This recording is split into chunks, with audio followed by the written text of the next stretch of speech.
નમસ્કાર વિદ્યાર્થી મિત્રો, આપ સર્વે મજામાં હશો, ખુશ હશો. વિદ્યાર્થી મિત્રો, જ્યારે આપણે અગાઉના લેક્ચરમાં મળ્યા હતા ત્યારે આપણે ચેપ્ટર 2 માં નિરુપાધિક વિધાનની માહિતી જોઈ હતી, જેનો અર્થ આ રીતે હતો કે કશાક વિશે કશીક બિનશરતી માહિતી આપતા કથનને આપણે નિરુપાધિક વિધાન કહીએ છીએ. તો આ નિરુપાધિક વિધાન જે છે કે જેના બંધારણનો આજે આપણે અભ્યાસ કરવાનો છે, તો બંધારણના સંદર્ભમાં વાત કરીએ તો બંધારણના અંગોને પહેલા આપણે જોઈએ. તો બંધારણના અંગો એક કુલ 3 પ્રકારે છે. એક છે ઉદ્દેશ્ય પદ, બીજું છે વિધેય પદ અને ત્રીજું છે સંયોજક.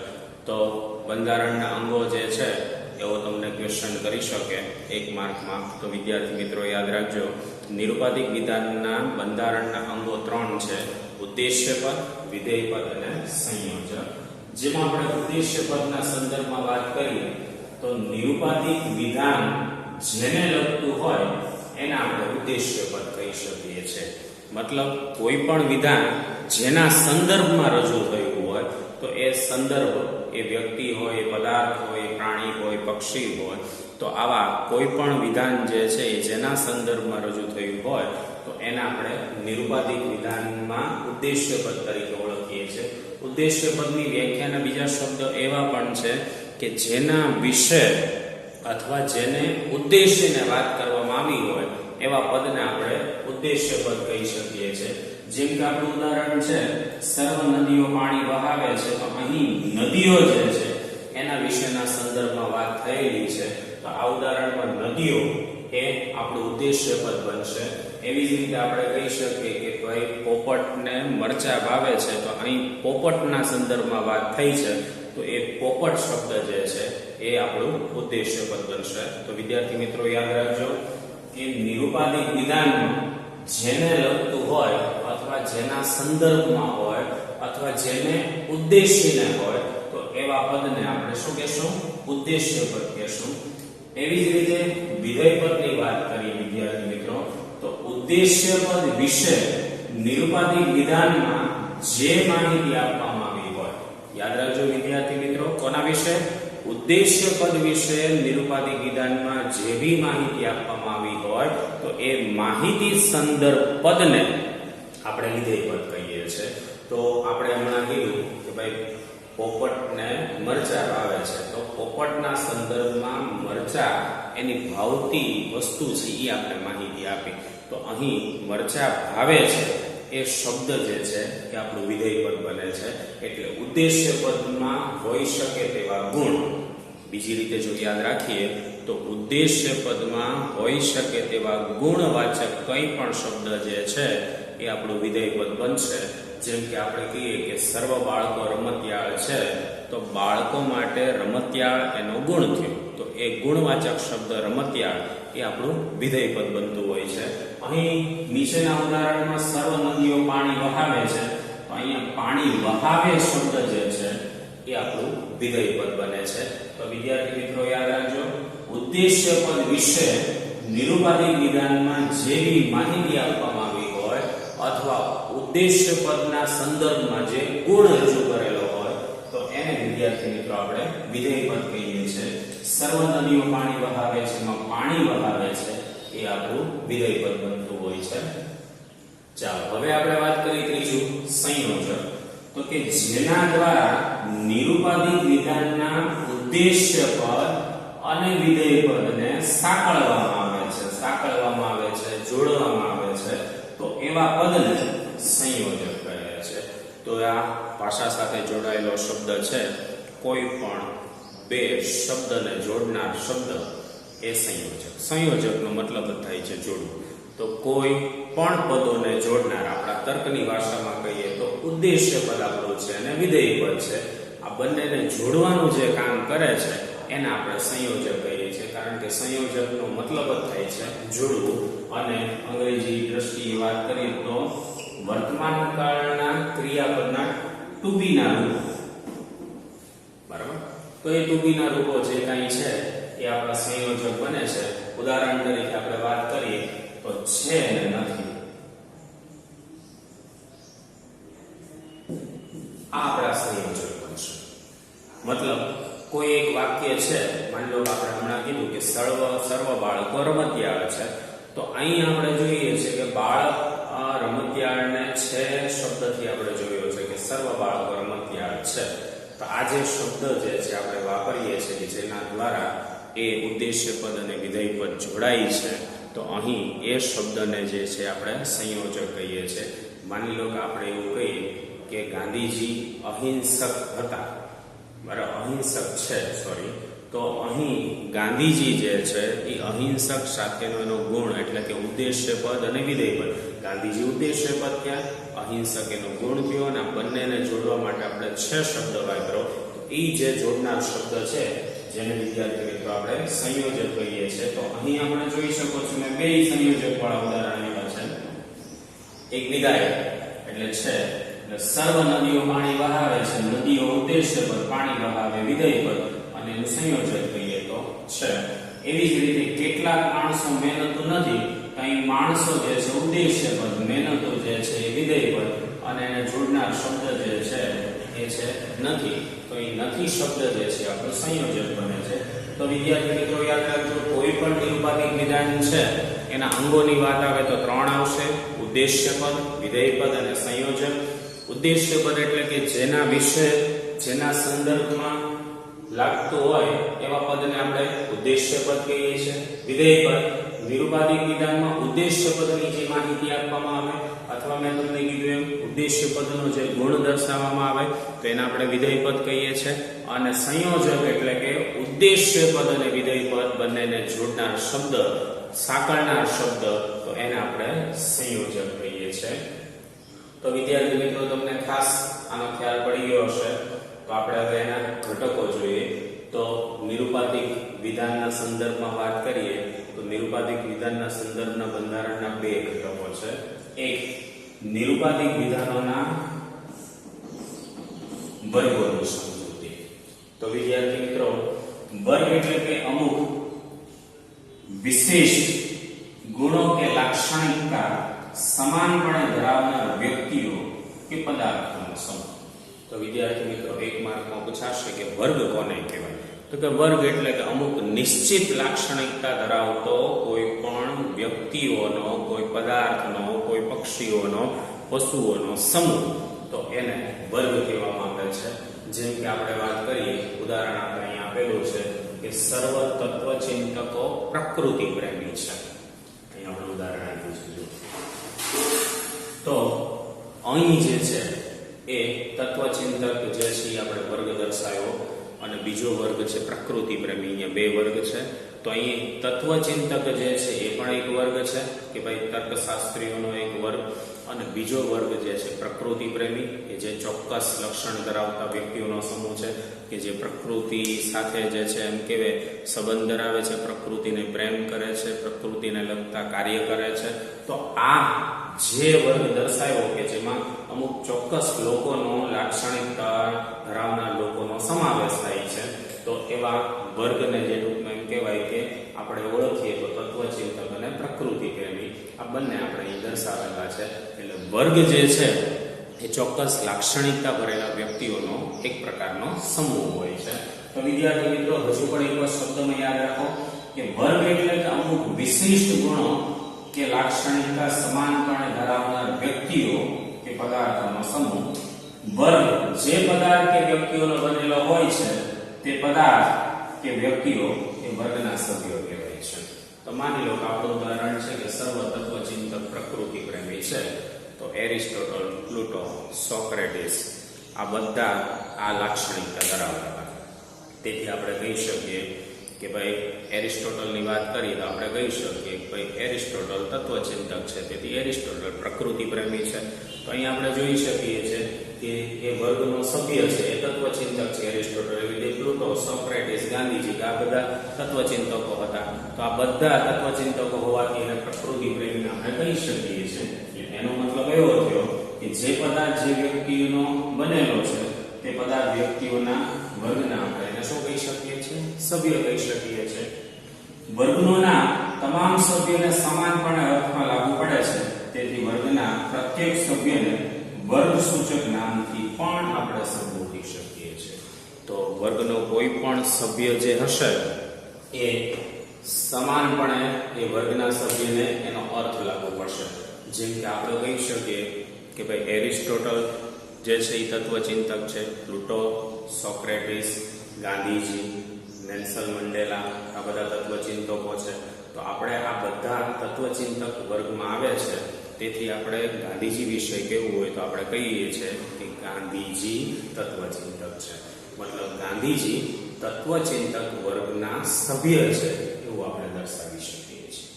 તો વિદ્યાર્થી મિત્રો યાદ રાખજો શું કે વર્ગનું નામ તમામ સભ્યને સમાન અર્થમાં લાગુ પડે છે. તેથી વર્ગના પ્રત્યેક સભ્યને વર્ગસૂચક નામથી આપણે ઓળખી શકીએ. જેમ કે મેં હમણાં જ કીધું એમ કે ગાંધીજી તત્વચિંતક છે, તો ગાંધીજી તત્વચિંતક વર્ગના સભ્ય છે. એ તત્વચિંતક આપણે વિશેષતાથી આપણે એને સંબોધી શકીએ છીએ. ગાંધીજી અહિંસક છે, તે અહિંસક વર્ગના સભ્ય છે. આપણે સ્પષ્ટપણે જે છે વિશેષપણે જે છે એ આપણે એને સંબોધી શકીએ છીએ. તો વિદ્યાર્થી મિત્રો ખાસ પહેલો ટોપિક હજુ એક વખત શબ્દમાં રિપીટ કરતો કે વર્ગ એટલે કે અમુક વિશેષ ગુણો કે લાક્ષણિકતા ધરાવતો વ્યક્તિઓ કે પદાર્થોનો સમૂહ. વર્ગ જે પદાર્થ કે વ્યક્તિઓનો બનેલો હોય છે તે પદાર્થ અને વ્યક્તિઓ એ વર્ગના સભ્ય તરીકે ઓળખાય છે. વર્ગનું નામ તમામ સભ્યોને સમાનપણે અર્થમાં લાગુ પડતું હોવાથી વર્ગના પ્રત્યેક સભ્યોને તે વર્ગસૂચક શબ્દથી આપણે સંબોધી શકીએ છીએ. હવે વિદ્યાર્થી મિત્રો વાત કરીએ તો છે વર્ગ સમાવેશન અને વર્ગો વચ્ચેનો સંબંધ. તો વર્ગ સમાવેશન સંબંધ છે વિદ્યાર્થી મિત્રો 4 ભાગમાં વહેંચાયેલા છે. આ 4 ભાગના સંબંધોની વાત કરીએ તો યાદ રાખજો કે એક વર્ગના તમામ સભ્યો બીજા વર્ગમાં સમાવેશ થાય તો એને સંપૂર્ણ વર્ગ સમાવેશન સંબંધ કહે છે. મતલબ એક વર્ગના તમામ સભ્યો જો બીજા વર્ગમાં સંપૂર્ણ સમાવેશ થાય, મતલબ તમામનો સમાવેશ થઈ જાય તો એ વર્ગ સંબંધને આપણે સંપૂર્ણ વર્ગ સંબંધ કહીએ છીએ, પૂર્ણ વર્ગ સંબંધ કહીએ છીએ. જેમ કે મેં ઉદાહરણ આપેલું છે કે સર્વ માણસો મરણશીલ છે. તો અહીંયા માણસો પહેલો વર્ગ, મરણશીલતા બીજો વર્ગ. અને અહીં તમે જોઈ શકો છો કે તમામ માણસો મરણશીલ છે, જે જન્મે છે એ બધા મૃત્યુ પામે છે. આ નરી વાસ્તવિકતા આપણે સામાજિક જીવનમાં જોઈએ છે કે દરેક જન્મ લેનાર માણસનું ચોક્કસ નિશ્ચિત મૃત્યુ છે. તો એનો મતલબ એવો થયો કે માણસના તમામ, એમાં પછી ડોક્ટર આવી ગયા, વૈજ્ઞાનિક આવી ગયા, ખેડૂત આવી ગયા, મજૂરી કરનાર વર્ગ આવી ગયો, તમામને લઈ લો તો એ તમામ માણસના વર્ગના સમાવેશ થતા સભ્યો છે. અને એ તમામે તમામ જે છે જન્મ લેનાર વ્યક્તિઓ કંઈ પણ સંજોગો વસાત કે આકસ્મિક રીતે કંઈ પણ ઉંમર વસાત એ મૃત્યુ પામે છે. એનો મતલબ એવો થયો કે એ તમામનો મરણશીલતામાં સમાવેશ થાય છે. તેથી અહીં જે ઉદાહરણ છે એને આપણે સંપૂર્ણ વર્ગ સમાવેશન સંબંધ કહેશું, કારણ કે એમાં તમામ સભ્યોનો જે છે સમાવેશ થઈ જાય છે. તેવી જ રીતે વાત કરીએ એક વર્ગના કેટલાક સભ્યો બીજા વર્ગમાં સમાવેશ થતા હોય તેને આંશિક વર્ગ સમાવેશન સંબંધ કહે છે. તો વિદ્યાર્થી મિત્રો યાદ રાખજો કે એક વર્ગના કેટલાક સભ્યો બીજા વર્ગમાં સમાવેશ થતા હોય એટલે કે અમુક સભ્યો, થોડા ઘણા સભ્યો જે છે એ બીજા વર્ગમાં સમાવેશ થતા હોય તો એને આંશિક એટલે કે થોડો, પૂર્ણ નહીં એવો, તો એવો વર્ગ સમાવેશન સંબંધ કહે છે. જેમ કે આપણે ઉદાહરણ લીધું છે કે કેટલાક યુવાનો આશાવાદી છે. તો આ કેટલાક યુવાનો આશાવાદી છે એમાં આપણે જોઈ શકીએ છીએ કે યુવાનોના બધામાંથી કેટલાક શબ્દનો આપણે ઉલ્લેખ કરેલો છે. એટલે યુવાન વર્ગમાંથી અમુક યુવાનો આશાવાદી છે, જેમાં આપણે બધા જ યુવાનો જે છે આશાવાદી છે એ દર્શાવેલું નથી. તો એનો મતલબ એવો થયો કે યુવાન વર્ગના તમામ સભ્યો આશાવાદી વર્ગમાં સમાવેશ થતા નથી, પણ કેટલાક થાય છે. તો આવા કેટલાક સભ્ય જ્યારે બીજા વર્ગમાં સમાવેશ થતા હોય તો એને આપણે આંશિક વર્ગ સમાવેશન સંબંધ તરીકે ઓળખીએ છીએ. એવી જ રીતે એક વર્ગના એક પણ સભ્ય બીજા વર્ગમાં સમાવેશ પામતો ન હોય. તો વિદ્યાર્થી મિત્રો યાદ રાખજો, એક વર્ગનો એક પણ સભ્ય બીજા વર્ગમાં સમાવેશ થતો ન હોય, મતલબ એક પણ સભ્યનો બીજા વર્ગમાં સમાવેશ ન થતો હોય તો એને સંપૂર્ણ નિષેધ વર્ગ સમાવેશન સંબંધ કહે છે. મતલબ ટૂંકમાં એમ કહેવાય કે આ જે સંબંધ છે સંપૂર્ણ નિષેધ સંબંધ તરીકે ઓળખાય છે, કારણ કે એમાં એક પણ સભ્યનો બીજા વર્ગમાં સમાવેશ થતો નથી. જેમ કે આપણે કહીએ કે કોઈ પણ પક્ષીઓને શિંગડા હોતા નથી, તો એ પક્ષીઓના વર્ગની વાત છે અને સામે શિંગડા ધરાવનાર વર્ગની વાત છે. તો અહીં તમે જોઈ શકો છો કે કોઈ પણ પક્ષીને શિંગડા નથી હોતા, એટલે એક પણ પક્ષી શિંગડા વર્ગમાં જે છે સમાવેશ થતો નથી. તો આવો જ્યારે સંબંધ કે જેમાં એક પણ સભ્ય બીજામાં સમાવેશ ન થતો હોય, મતલબ પક્ષીનો વર્ગ શિંગડામાં એક પણ પક્ષી આપણે જોઈ શકીએ છીએ જે સમાવેશ થતો નથી, તો આ પ્રકારનો બે વર્ગ વચ્ચેનો જે સંબંધ એને આપણે સંપૂર્ણ નિષેધ સંબંધ તરીકે વિદ્યાર્થી મિત્રો ઓળખીએ છીએ. અને ચોથી વાત, એક વર્ગના કેટલાક સભ્યો બીજા વર્ગમાં સમાવેશ પામતા નથી. તો વિદ્યાર્થી મિત્રો યાદ રાખજો, એક વર્ગના કેટલાક સભ્યો જે છે એ બીજા વર્ગમાં જ્યારે સમાવેશ પામતા નથી ત્યારે તેને આંશિક રીતે નિષેધ વર્ગ સમાવેશન સંબંધ કહે છે. મતલબ ઘણી વખત એવું બની શકે છે કે અમુક વર્ગના કેટલાક સભ્યો બીજા વર્ગમાં સમાવેશ ન પામતા હોય, મતલબ જે છે થોડાક સભ્યો છે એ સમાવેશ પામતા હોઈ શકે છે પણ અમુક સભ્યો છે એ સમાવેશ પામતા ન હોય. તો એવો જ્યારે વર્ગ વચ્ચેનો સંબંધ જોવા મળે છે તેને આપણે આંશિક રીતે નિષેધ સંબંધ તરીકે ઓળખીએ છીએ. જેમ કે આપણે કીધું કે કેટલાક માણસો ઈર્ષાળુ નથી, તો માણસના વર્ગમાંથી કેટલાક માણસો ઈર્ષાળુ નથી, એટલે કે ઈર્ષાળુ વર્ગમાં તેનો સમાવેશ થતો નથી. તો આવું જ્યારે આપણે દર્શાવીએ છીએ ત્યારે એ વર્ગ સમાવેશ સંબંધને આપણે નિષેધ, આંશિક રીતે નિષેધ વર્ગ સમાવેશન સંબંધ કહેશો, કારણ કે ઈર્ષાળુ વર્ગમાંના માણસોમાંથી કેટલાક માણસો જે છે એ માણસોના વર્ગમાંથી કેટલાક માણસો ઈર્ષાળુના વર્ગમાં સમાવેશ થતા નથી. તેથી કહી શકાય છે કે અહીં જે સંબંધ છે એ આંશિક રીતે નિષેધ સંબંધ છે. તો વિદ્યાર્થી મિત્રો, વર્ગ સમાવેશન સંબંધના ચાર પ્રકાર છે. એક સંપૂર્ણ વર્ગ સમાવેશન સંબંધ, બીજો આંશિક વર્ગ સમાવેશન સંબંધ, ત્રીજો કહીએ તો કે સંપૂર્ણ નિષેધ વર્ગ સમાવેશન સંબંધ અને આંશિક નિષેધ વર્ગ સમાવેશન સંબંધ. એટલે કે વિદ્યાર્થી મિત્રો કુલ ચાર પ્રકારે વર્ગ સમાવેશન સંબંધ જોવા મળે છે. જેના વિશે બીજી એક વાત કરીએ તો જે બે વર્ગ વચ્ચે વર્ગ સમાવેશન સંબંધ સંપૂર્ણ કે આંશિક રીતે સ્વીકાર્ય હોય, મતલબ જે બે વર્ગો વચ્ચે વર્ગ સમાવેશનનો સંબંધ કાં તો સંપૂર્ણ હોય કે આંશિક હોય તો એને વિધિવાચક સંબંધ કહેવામાં આવે છે. જેમ કે અહીં આપણે જોઈએ છે કે સર્વ માણસો મરણશીલ છે, તો આ પણ વર્ગ સમાવેશન સંપૂર્ણ છે. અને કેટલાક યુવાનો આશાવાદી છે એ આપણે જોઈ શકીએ છીએ આંશિક છે.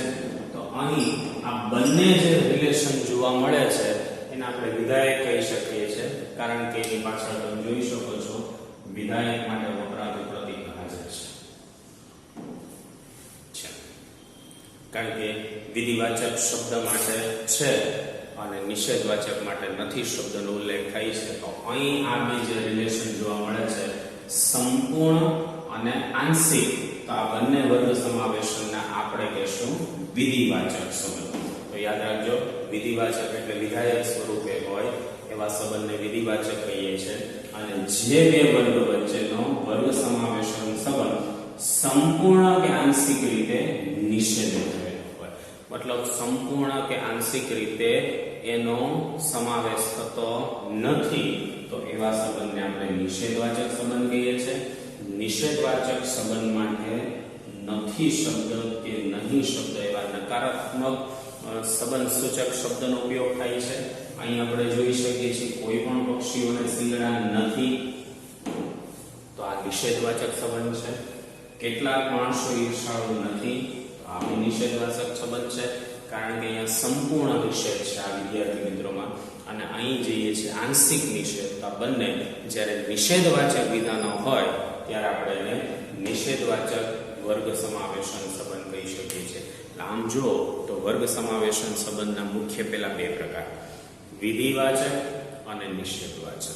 જેમાં વિધિવાચકની વાત કરીએ તો વિધિવાચકના પણ પાછા મુખ્ય બે પ્રકાર, સંપૂર્ણ સમાવેશ થતો અને આંશિક રીતે સમાવેશ થતો. અને નિષેધવાચકની વાત કરીએ તો નિષેધવાચકના પણ પાછા બે પ્રકાર, સંપૂર્ણ સમાવેશ ન થતો હોય તેવા અને આંશિક રીતે સમાવેશ ન થતો હોય તેવા સંબંધને આપણે નિષેધવાચક કહી શકીએ છીએ. તો વિદ્યાર્થી મિત્રો, આજે આપણે સરસ મજાના એક ટોપિકની વાત કરી અને એ ટોપિક હતો, પહેલા તો આપણે વાત કરીએ તો નિરુપાધિક વિધાનનું બંધારણ. બંધારણમાં 3 અંગો અને એને 3 ઘટકો તરીકે પણ ઓળખી શકીએ છીએ, ઉદ્દેશ્ય પદ, વિધેય પદ અને સંયોજક.